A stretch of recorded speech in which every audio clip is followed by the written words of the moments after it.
top. Bah, déjà, merci beaucoup de prendre le temps de nous parler de l'ESCP. Donc, on est avec Thomas, Aliette et Adèle. Moi, je vais commencer à vous poser quelques questions sur votre parcours à la Cato, notamment. Donc, quelle était votre licence et aussi quelles écoles vous avez présentées au concours? Bonjour à Ouais. tous.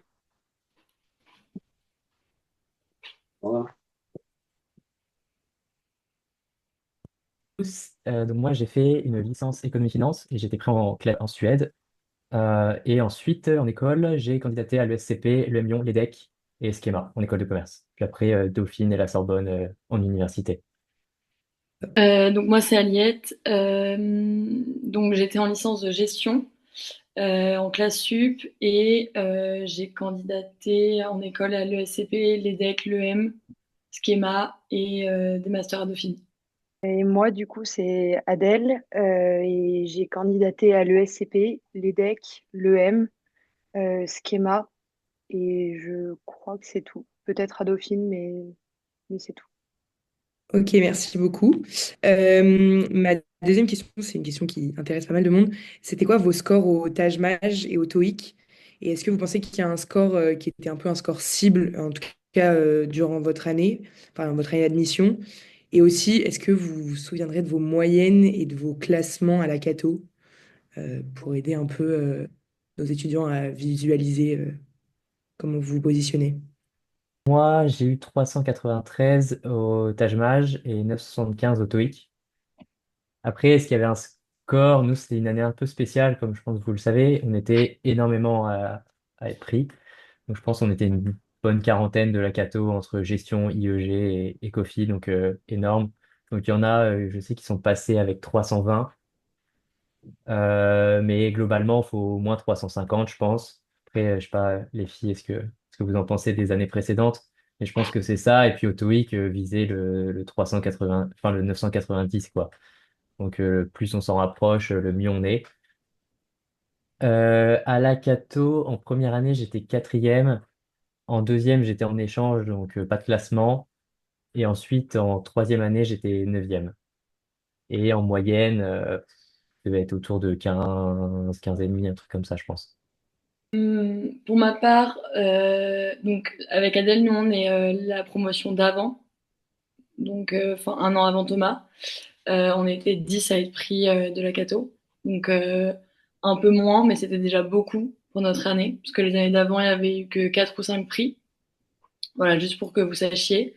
Donc on sait pas trop comment ça sera l'année prochaine, mais bon voilà. Et du coup, moi au TAJ, j'ai eu 390. Au TOEIC, j'ai eu 985, je crois. Et pour ce qui était de mes résultats, euh, je me souviens surtout de ma troisième année où j'étais dans le top 10, mais je me souviens plus exactement de mon classement. Et j'avais ouais, un peu plus de 15 de moyenne, je pense. Mais ça, pareil, enfin, franchement, on a beau vous dire nos scores, enfin, le SCP, c'est assez aléatoire, en fait. Moi, du coup, au Taj Mahal, j'avais eu 365, je crois. TOEIC 985, si je dis pas de bêtises. Et en termes de classement, je me rappelle pas vraiment de mes classements. Je dirais toujours globalement dans le top 20, ouais, top 20 à peu près. Et, euh, et voilà. Et en termes de moyenne, autour des 14, 14 et demi. Ok, top, merci beaucoup. Et vous avez fait quoi comme stage pendant vos années en licence? Et comment est-ce que vous avez réussi à les mettre en valeur pendant les euros de l'ESCP ou du moins de toutes les écoles que vous avez présentées? Donc, moi, j'ai fait mon premier stage en agence bancaire donc pendant 4 mois même. Donc ça, bah, assez difficile à mettre en valeur puisque bah, c'est assez classique et ça sort pas du lot. Mais c'était surtout mon deuxième stage, donc était en contrôle de gestion dans une entreprise de logistique portuaire et ça défendait un peu le projet professionnel que je voulais aussi. Donc ça, je le mettais un peu plus en valeur. Et ensuite, en L3, je fais mon stage à la Caisse d'épargne au siège à Lille, en comptabilité internationale. Voilà. Donc ça aussi, bah, difficile à mettre en valeur, mais c'était surtout le deuxième, puisque mon projet pro, c'était être directeur financier pour une société de transport maritime. J'y vais. Du coup, moi, j'ai fait 3 stages de 2 mois. Mon premier était dans une start-up qui s'appelle Staffme, où j'étais business developer. Mon deuxième, j'étais en RSE dans une filiale de la BNP Paribas qui s'appelle Personal Finance. Et mon troisième, j'étais aussi en RSE dans le groupe Richemont, qui est le groupe de luxe où il y a notamment Cartier. Et donc moi, j'ai construit un projet autour du conseil en RSE pour donner une dimension un peu plus, comment dire, un peu plus professionnelle en disant conseil parce que ça passe souvent bien les projets un peu conseil aux finances pour les écoles. Et puis comment je l'ai mis en valeur. Ben, en vrai, j'ai essayé de trouver une cohérence entre toutes mes expériences et de toujours trouver qu'est-ce que j'avais appris et en quoi ça allait me servir et du coup comment j'étais arrivée à ce projet pro là. Euh, et puis, enfin, je pense que c'est pas grave si vos 3 stages sont pas exactement Mm. cohérents. Il faut surtout en fait en défendre un. Enfin, ils savent que tout peut pas être exceptionnel. Donc il faut, tant qu'il y en a un qui est pas mal ou voilà que vous pouvez mettre en avant, je pense que c'est le principal. Moi, du coup, mon premier stage, je l'ai fait dans une cave à vin. Donc, c'est pas très cohérent avec mon projet pro, mais c'était assez cohérent avec mon asso parce que j'ai été à Why Not pendant 2 ans. Donc finalement, ça allait plutôt bien. Mon deuxième stage, je l'ai fait dans une banque d'investissement qui s'appelle Lazare. Et j'étais en back-office chez eux. Bah, ça, pour mon projet pro qui était plutôt tourné finance et direction financière, ça rentrait assez bien dedans. Et mon dernier stage, je l'ai fait dans un groupe de luxe qui s'appelle Kering, qui a les marques notamment Yves Saint Laurent, Gucci et d'autres marques en direction financière. Et là, pareil, ça rentrait vraiment dans mon projet pro. Et voilà. Super, bah merci beaucoup. Je laisse la parole à Madeleine qui a d'autres questions à vous poser. Ok, oh bah, bonsoir à tous. Et du coup, on va passer plutôt sur la partie donc de l'ESCP et donc du début à l'ESCP. Et donc, ma première question, c'est bah, comment est-ce que les entretiens se sont déroulés? Est-ce que bah, il y a une spécificité, une particularité? Comment est-ce que vous vous y êtes préparé? Quand est-ce que vous avez commencé à le faire, etc. C'est un peu large, mais bon, voilà. Thomas, si tu veux commencer. Donc l'entretien de l'ESCP, ça a finalement été un entretien assez classique par rapport aux autres écoles de commerce. Donc je ne sais pas si vous êtes tous en L3 ici, mais à peu près vous vous êtes entraînés aussi. Mais en gros, c'était surtout entretien de personnalité et de motivation. Il n'y a pas forcément eu de questions techniques, en tout cas pour ma part. Ça dépendait aussi beaucoup des différents étudiants, mais moi, j'ai pas forcément eu de questions techniques. Quand ils me posaient une question, je développais bien mes réponses et j'ai jamais été rattaqué sur ce que j'ai dit. Donc, entretien assez facile. Normalement, on est censé aussi avoir une partie en anglais. Il y en a qui ont quasiment tout leur entretien en anglais. Moi, j'ai pas du tout eu de questions non plus en anglais. Donc, c'est vraiment très aléatoire, en fait, ces entretiens. En tout cas, pour cette année-là. Et du coup, quand est-ce que tu as commencé à aller travailler un peu, genre, un mois avant, Euh, toute l'année? ouais, je pense que bah, surtout à partir de un mois avant. Mais donc en étant en classe sup, on avait aussi des cours de préparation aux entretiens. Donc ça à partir de septembre. Mais principalement un mois avant, ouais. Pour mon entretien, honnêtement, j'avoue que c'est un peu loin, je me souviens plus exactement, mais effectivement, ce que je dirais aussi, c'est que c'était pas très compliqué. C'était pas très très technique, c'était des questions plutôt perso. Enfin, pour vous donner un exemple, la première question qu'on m'a posée, c'était en quoi être président d'une association de voile a un impact environnemental ou quelque chose comme ça, enfin un peu improbable. Où on m'a demandé de parler de mon expérience de scoutisme. Donc ça c'est pas des questions très difficiles, c'est des questions vraiment perso et j'ai souvenir que c'était pas particulièrement difficile, assez rapide parce que ça dure 20 minutes. Et aussi, il faut savoir que c'est avec des pros, c'est pas que avec des profs de l'ESCP, il y a aussi des alumni de l'ESCP qui ont 40, 50 ans. Voilà. Et j'avais pas eu la question en anglais, mais il y a quand même beaucoup de gens qui l'ont eu. Donc il faut s'y préparer.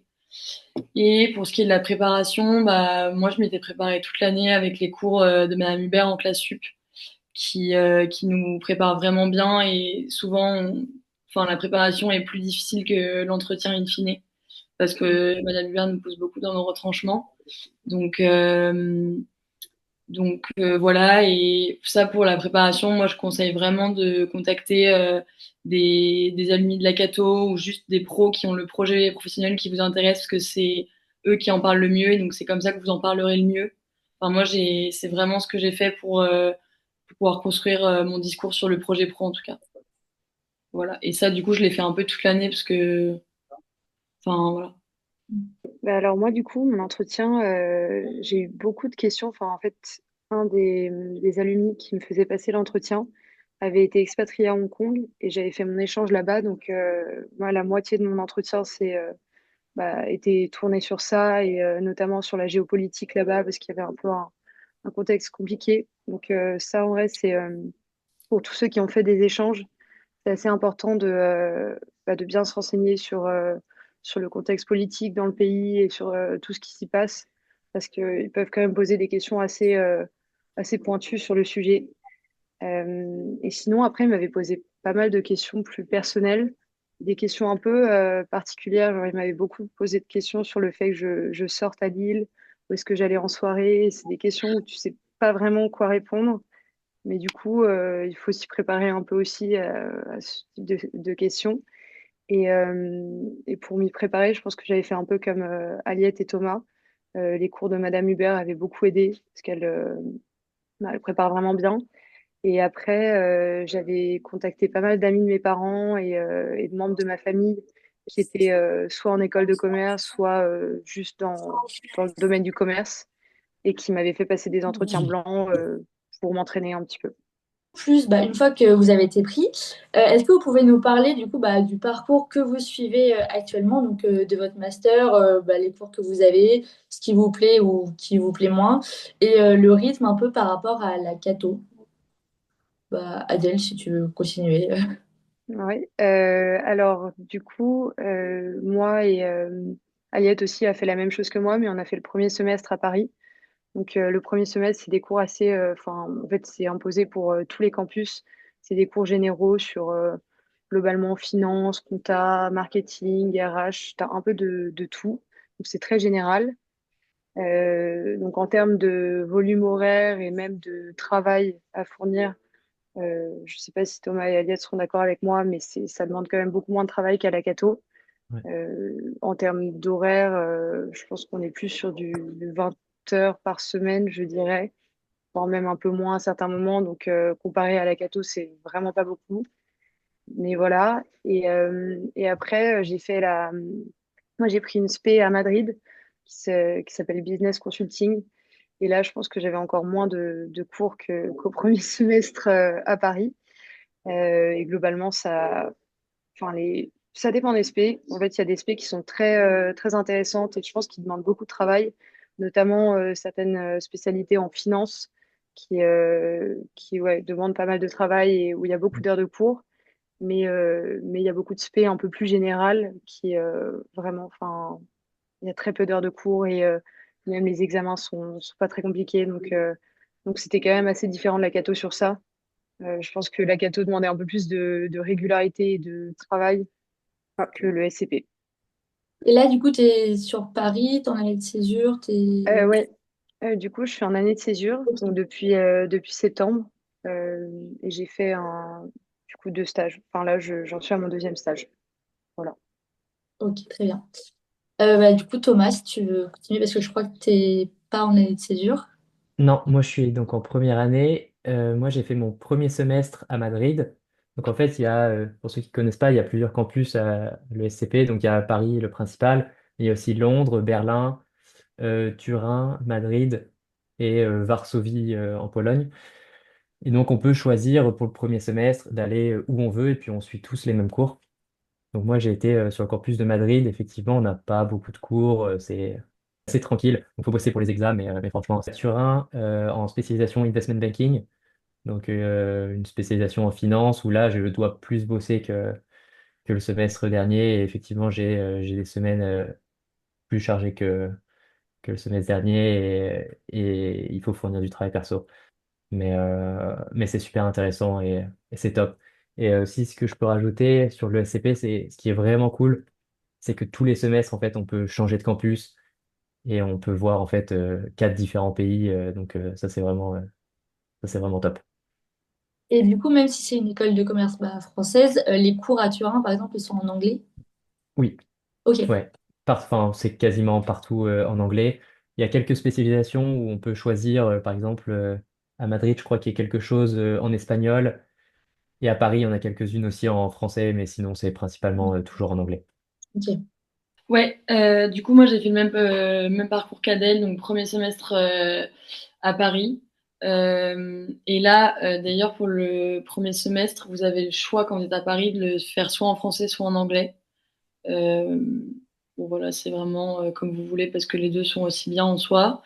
Et après, je suis partie à Madrid en business consulting et même ressenti qu'Adèle, des cours honnêtement pas top. Franchement, c'était pas très concret. On n'a pas appris beaucoup de choses sur le métier de conseil.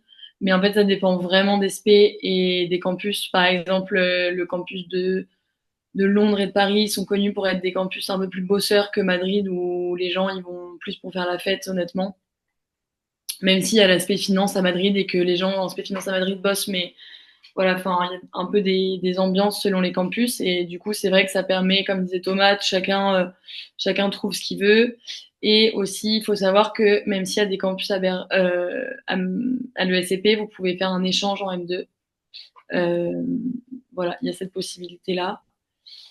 Et aussi à l'ESCP, il faut valider du coup 36 semaines de stage, donc ça fait quasi un an. Donc tout le monde, enfin en fait, fait sa césure, mais un peu quand on veut, c'est-à-dire que le SCP c'est un peu à la carte, ça fonctionne plus par semestre que par année. Donc vous pouvez faire un semestre, puis un stage, puis un semestre de cours, puis un stage. Enfin, vous le faites comme vous voulez, juste vous avez des crédits à valider et des semaines de stage à valider. Voilà. Mais après, le parcours un peu classique, c'est M1, césure, puis M2. Mais c'est vraiment chacun comme il veut. Bonsoir à tous. Encore une fois, merci de nous accorder du temps. Moi, je vais vous poser maintenant un peu plus des questions sur... donc là, vous nous avez pas mal parlé des campus.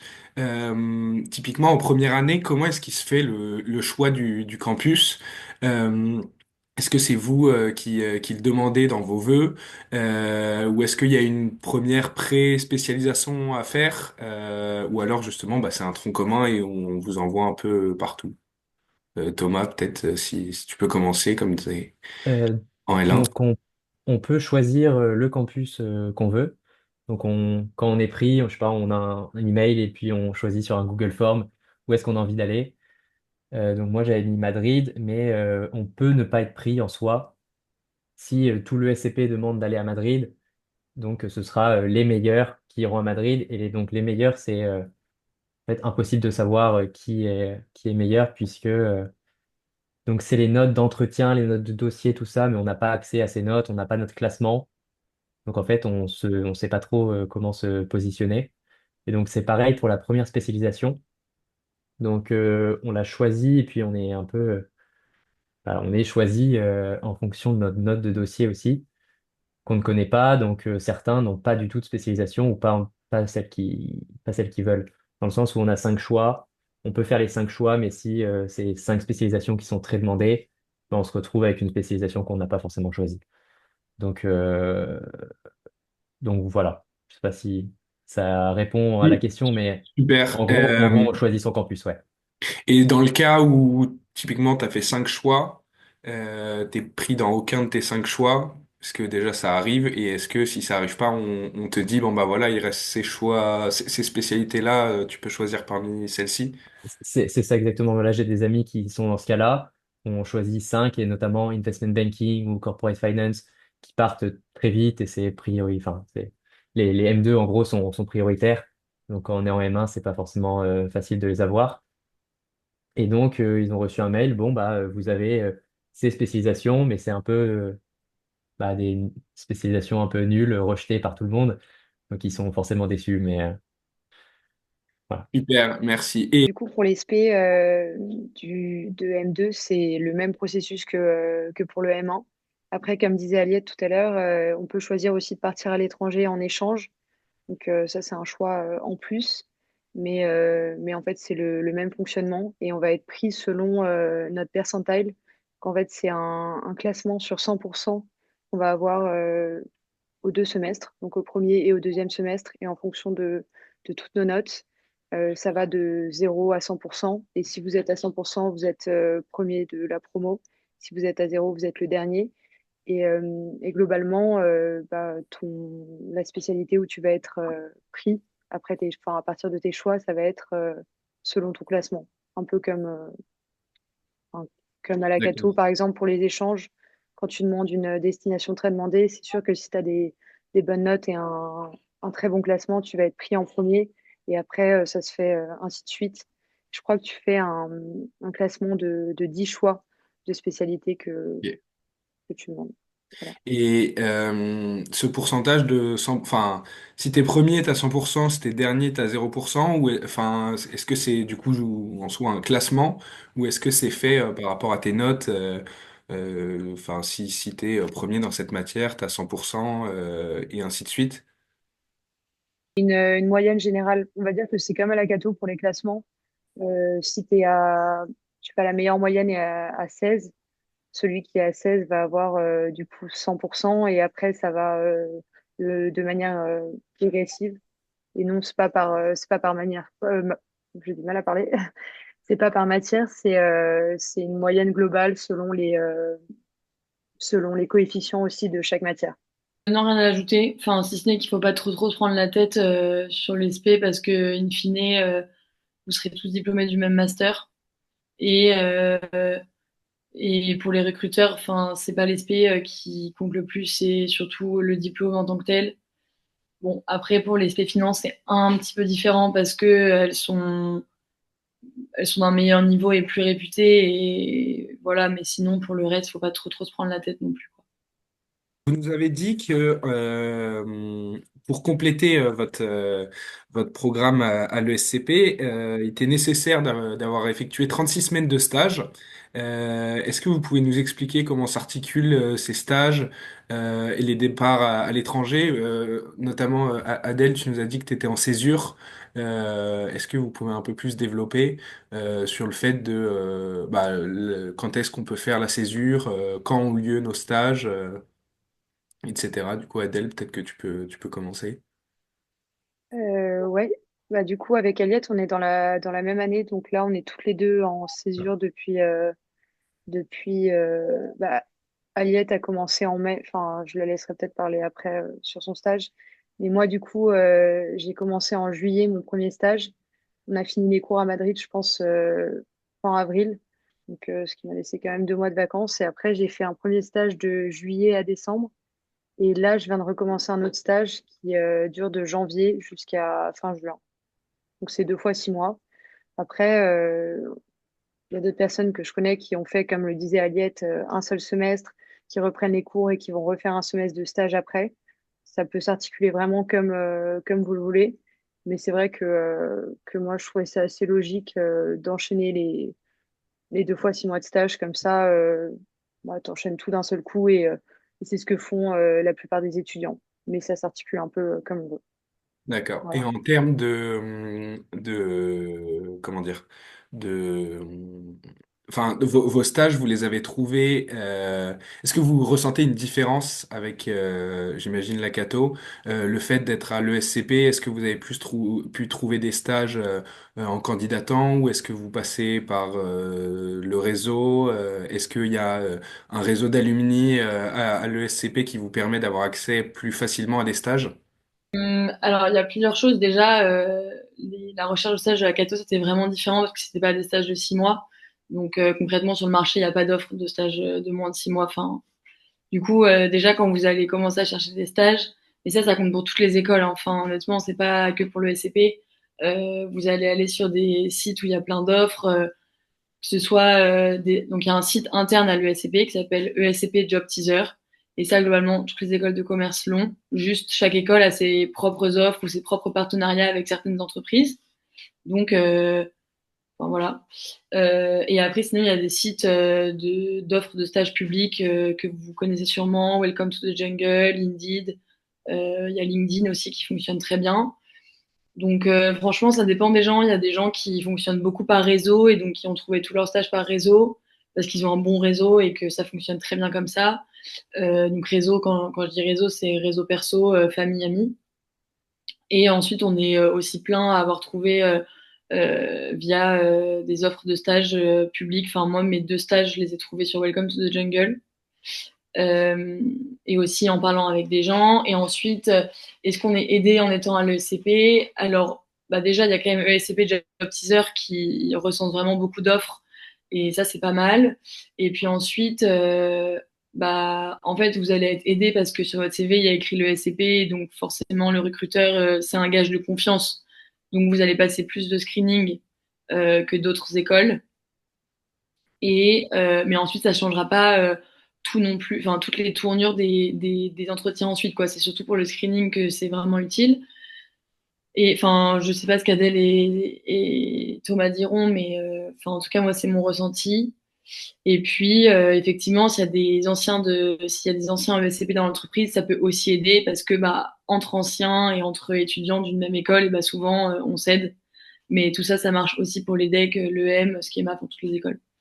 Donc voilà, oui, forcément, ça aide, mais faut quand même avoir des compétences techniques aussi, quoi. Super. Et toi, Thomas, est-ce que tu envisages de faire ta césure l'année prochaine? Est-ce que tu as déjà des projets de stage? Ouais, pareil, du coup, moi je ferai ma césure donc entre le M1 et le M2. Donc pareil, 2 fois 6 mois. Donc j'ai trouvé là mon premier stage directement sur le site de l'entreprise. Mais effectivement, je regardais moi les offres sur Job Teaser, donc Job Teaser ESCP où il y a vraiment énormément d'offres, donc ça c'est pas mal. Après, voilà, et LinkedIn, en fait, il y a beaucoup d'offres publiques, mais le SCP en soi n'est pas tant que ça. Il y a des D'accord. carrières faire qui sont assez puissants dans le sens où il y a des grosses entreprises qui viennent, mais sinon, faut se débrouiller par soi-même. Et juste une petite question par rapport à la césure. Assez conventionnellement, elle est faite entre le M1 et le M2. Est-ce qu'il y a la possibilité de le faire entre le S1 et le S2 ou le S3 et le S4? Le SCP, c'est vraiment à la carte. Ok. Euh, donc oui, oui, vous pouvez le faire. Puis après, il y a un stage de fin d'études aussi, donc c'est vraiment à la carte, quoi. Savoir si aujourd'hui vous avez pu rejoindre des assos. Est-ce que vous pouvez nous parler respectivement de vos campus? Du coup, on a cru comprendre que Londres et Paris, c'était des campus un peu plus bosseurs et Madrid un peu plus festif. Et surtout, est-ce que vous avez ressenti une différence entre le fait que vous ayez été admis en tant qu'AST et pas en tant que prépa? Thomas, peut-être que comme tu es le plus récent à être entré et que tu es arrivé en plus avec beaucoup de gens de la Cato, est-ce que tu as Ouais, j'avais pas entendu de parlé? de la fin de ta question, ça avait coupé, mais Est-ce que tu as ouais, ressenti une différence entre les AST et les prépas en arrivant à l'ESCP? moi pas du tout. Ok, En tout cas, sur le campus de Madrid, on était tous ensemble, peu importe AST ou pas AST, il n'y a pas du tout de différence. Donc ça s'est vraiment bien passé. Ensuite, au niveau des assos sur le campus de Madrid, en fait, il faut savoir que le campus est vraiment petit. Donc il n'y a ok, pas forcément d'assos, donc personne n'est dans des assos à Madrid. Il y a assez d'événements dans la ville ok. sans les assos en gros. Donc Et là, il y sur a une bonne ambiance sur le campus quand même, même si c'est un oui, petit campus. Et moi qu'est-ce que j'ai ça trouvé veut en tout dire cas. petit campus en termes de nombre d'étudiants? Est-ce que tu sais à peu près combien vous êtes sur le Euh, campus? bah, nous, on était 200 M1 à ce moment-là, et il devait y avoir 2 spécialisations peut-être en même temps. Ok, Des petites spécialisations. En tout, je pense qu'honnêtement, on était 300 quoi. ok. Donc Euh, voilà, on se croisait même très peu. Le campus est toujours vide. d'accord. Et vous, Aliette et Adèle? Euh, Pardon, Adèle, j'y vais. Alors, du coup, je dirais que la séparation AST prépa, nous, on l'a ressenti dans notre année. Je sais que ça a été différent pour l'année de Thomas parce qu'ils sont arrivés à plus nombreux, je pense, et que je pense que ça commence aussi un peu à bouger à l'ESCP où ils se disent que en vrai, ça sert à rien de se séparer. En fait, c'est juste que du coup à Paris, enfin en fait c'est à Paris que sont les assos. Sur les campus, il y a une ou deux assos un peu locales, mais la vie d'asso comme on l'entend et comme il peut y avoir à la Cato, elle est vraiment à Paris. Et en fait, le truc c'est que les recrutements c'est assez long et comme on sait souvent déjà qu'en janvier on part, bah en fait, ça sert un peu à rien de nous recruter, quoi, parce que du coup, si on me recrute en novembre et que je pars en janvier, ça n'a pas beaucoup d'intérêt. Donc, nous, on n'a pas été intégrés dans la vie d'asso ni dans les recrutements. Et donc, c'est vrai que ça, on peut se sentir un peu exclu, bah, parce qu'une école, ça vit quand même pas mal à travers les assos à Paris. Mais on avait vraiment un bon groupe d'AST. Enfin, en fait, il y a les AST français, mais il y a aussi beaucoup d'AST internationales qui sont français parce qu'ils ont étudié à l'étranger. Donc, en fait, on se retrouve à être beaucoup de Français AST. Et donc, bah, on se fait des copains comme ça. À l'ESCP, il y a un bar et donc bah, on rencontre des gens au bar de l'ESCP. Enfin, voilà, il y a vraiment moyen de rencontrer des gens. Et puis en cours aussi. Mais c'est vrai que nous, on s'est pas trop mélangé avec les prépas au premier semestre et au deuxième semestre à Madrid. C'est vrai que c'est un peu plus. En fait, sur les campus en dehors de Paris, comme il n'y a pas d'assaut, les gens s'en foutent un peu. Et puis c'est des plus petits campus, il y a moins de monde, donc ça se mélange plus facilement.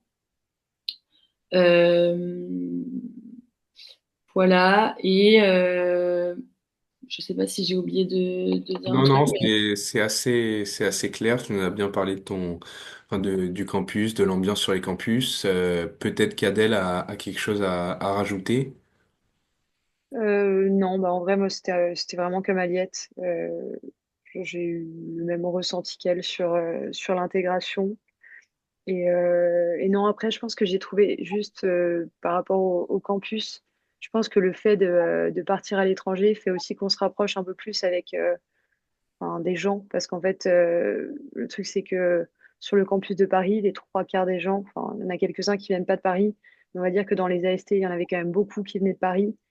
Et c'est vrai que tout le monde a un peu sa vie à droite et à gauche. Et je pense que du coup, ça fait que les gens vont moins s'investir dans D'accord. l'intégration. Alors qu'à Madrid, typiquement, le fait d'être en coloc, enfin, personne venait de Madrid. Donc tout le monde était en coloc. Et en fait, il n'y avait que les gens de l'ESCP qui étaient là. Donc ça fait aussi que je pense qu'en tout cas, en termes d'intégration, c'est peut-être plus simple à l'étranger. Mais après, comme le disait Aliette, il y a énormément d'AST français et sur le campus de Paris à la rentrée. Donc en fait, c'est assez simple aussi de rencontrer du monde. Voilà. Super. Et juste bah, avant de donner la parole, s'il y a des gens qui ont des questions, n'hésitez pas à vous manifester en levant la main. Est-ce que, Thomas, tu pourrais nous parler du fait que, comme tu l'as dit, vous êtes une année où vous êtes arrivé à beaucoup. Il y a eu enfin, il y a eu une quarantaine d'élèves qui sont arrivés de la Cato. Est-ce que tu sais si, entre guillemets, le SCP est satisfait de ce choix et c'est quelque chose qui va se prolonger? Est-ce que on va continuer dans les années à venir à avoir autant d'élèves de la Cato qui peuvent intégrer le SCP ou est-ce que c'était une année un peu test et ou est-ce que surtout est-ce que t'en sais absolument rien parce que Honnêtement, enfin, on n'en sait rien. ok. J'espère pour vous que ça va continuer comme ça, parce qu'on voit, c'est vrai qu'il y a une courbe entre le 10 de l'année précédente, puis là 40. Donc on espère que ça va continuer comme ça. Mais en fait, on ne sait pas trop. Certains pensent que c'est parce que nous, on a beaucoup d'expérience internationale, donc on doit faire des stages dès la L1. Donc on est avantagé par rapport à d'autres universités type Dauphine, où là, cette année, en fait, à Dauphine, il n'y a quasiment personne, voire personne qui a été pris. Ok. Et la différence qu'on voit entre nous de la Cato et les élèves de Dauphine, en fait, c'est les stages. On fait plus de stages qu'eux. Donc, est-ce que c'est ça? Est-ce que c'est plus l'expérience à l'étranger? On ne sait pas trop. Mais c'est vrai que à la Cato, on a quand même un profil qui correspond pas mal aux écoles de commerce, dans le sens où on a déjà fait des stages, on est déjà parti à l'étranger pour beaucoup. Donc, on a un gros plus par rapport à ça. Donc, voilà. Impliquez-vous Super. à faire des échanges à la Cato. moi, je voudrais juste ajouter que Ouais, j'ai pas pardon. fait d'échange, que ça déstresse tout le monde. Voilà, mon échange a été Ah, annulé avec le Covid et bah, j'ai quand même été admissible et admise. Donc, s'il y en a qui n'ont pas fait d'échange, tentez quand même votre chance. Vous arriverez toujours à défendre autrement. Et puis, nous, dans notre année, il y a plein d'AST qui n'avaient jamais fait d'échange, des AST français d'autres universités ou d'autres licences. Donc, c'est pas un critère indispensable. Honnêtement, c'est vraiment hyper flou les critères d'admission de l'ESCP. Enfin, personne n'est capable de dire ou de comprendre comment ils font, comment ils sélectionnent les gens. Enfin, même nous, entre nos profils, dans les 10 qui avons été pris de la Cato, on n'était pas les majors de promo. Voilà, aucun de nous, enfin, les majors de promo, ils n'ont pas été pris. Bon, ça ne veut pas dire que le major de promo, ça ne sera pas pris, mais ce que je veux dire, c'est juste que, en fait, on n'est pas capable de vous dire, on pensait que c'était les stages, mais on a une amie qui avait fait que des stages en start-up et en fait qui a été prise. Enfin, c'est franchement juste tenter votre chance, quoi. Ah, moi, j'ajouterais juste que globalement, en tout cas dans notre année, on a remarqué que la plupart des profils, c'était soit enfin, soit du conseil, soit de la finance dans ceux qui ont été pris. Donc ça, peut-être que ça joue un peu plus. Enfin, il y a pas de règles fixes, mais globalement, tous ceux qui ont été pris, c'était un peu dans ces domaines et typiquement en marketing ou dans dans d'autres spécialisations un peu plus différentes, les gens n'ont pas trop été pris à l'ESCP. Donc ça, c'est peut-être un facteur qui joue aussi un peu parce que le SCP est très axé finance et très axé conseil en vrai. Donc voilà. Mais après, ça ne veut pas dire que si vous avez un projet pro en marketing ou dans autre chose, vous ne serez pas pris. Enfin, c'est pas du tout une règle, mais c'est plus un constat qu'on avait un peu fait, quoi. Ouais, je pense qu'ils veulent Voilà. un peu voir que les gens ont de l'ambition, en fait. Parce que eux, ce qui leur importe, c'est que derrière, en fait, au-delà de l'étudiant à l'ESCP que vous êtes, c'est que vous ferez rayonner l'ESCP dans l'entreprise dans laquelle vous travaillerez. Donc, il faut être ambitieux et bosseur, quoi. Et donc, c'est vrai que les projets un peu conseil finance, bah, ça reflète de l'ambition assez vite et facilement, quoi. Pour ajouter quelque chose, du coup, bah, moi, à mon année, d'autres projets ont aussi été pris. Donc, si jamais vous avez un projet en RSE dans une entreprise, en marketing du luxe ou quoi que ce soit, dans tous les cas, ça peut quand même passer. En tout cas, moi, d'après mon année. Faut avoir un projet bien construit et Mais bien, c'est surtout ça, en fait, il faut bien bien le clair. construire et bien le défendre en entretien. Et après, ça peut passer. Mais c'est vrai que c'est assez flou et c'est un peu aléatoire. Clairement. Même si c'est assez flou, je pense que vous nous avez quand même aidé à comprendre pas mal de choses sur les admissions. Merci beaucoup pour votre temps et pour vos réponses. Juste si on peut prendre peut-être 5 minutes pour voir si on a quelques questions. Et sinon, je vais peut-être laisser la parole soit à Marc, soit à Madeleine pour qui conclut. Alors, on a une question de Chloé qui nous demande s'il y a une possibilité de faire de l'alternance à l'ESCP.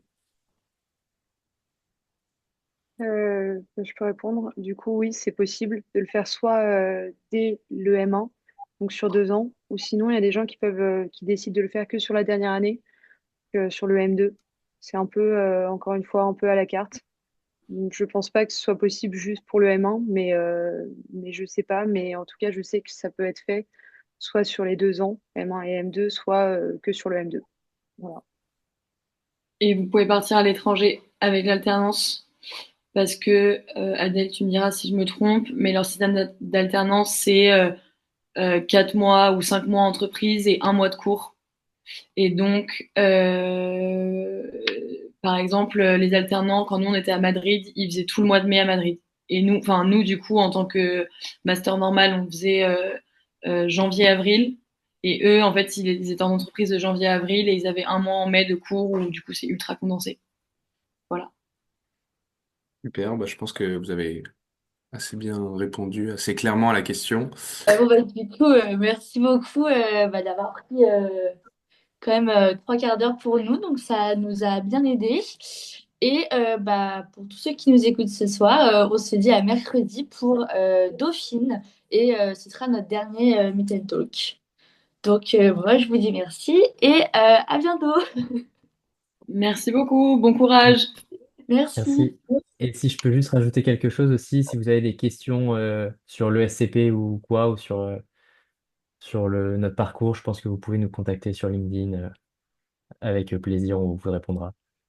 Tout à fait, n'hésitez pas. Et précisez que vous étiez sur le truc comme ça, enfin, on répondra plus vite. Et bon Voilà. courage, ça va aller. Bon Super, courage, merci beaucoup. Merci encore. Au bonne revoir. soirée, Salut! Bonne avec plaisir. soirée.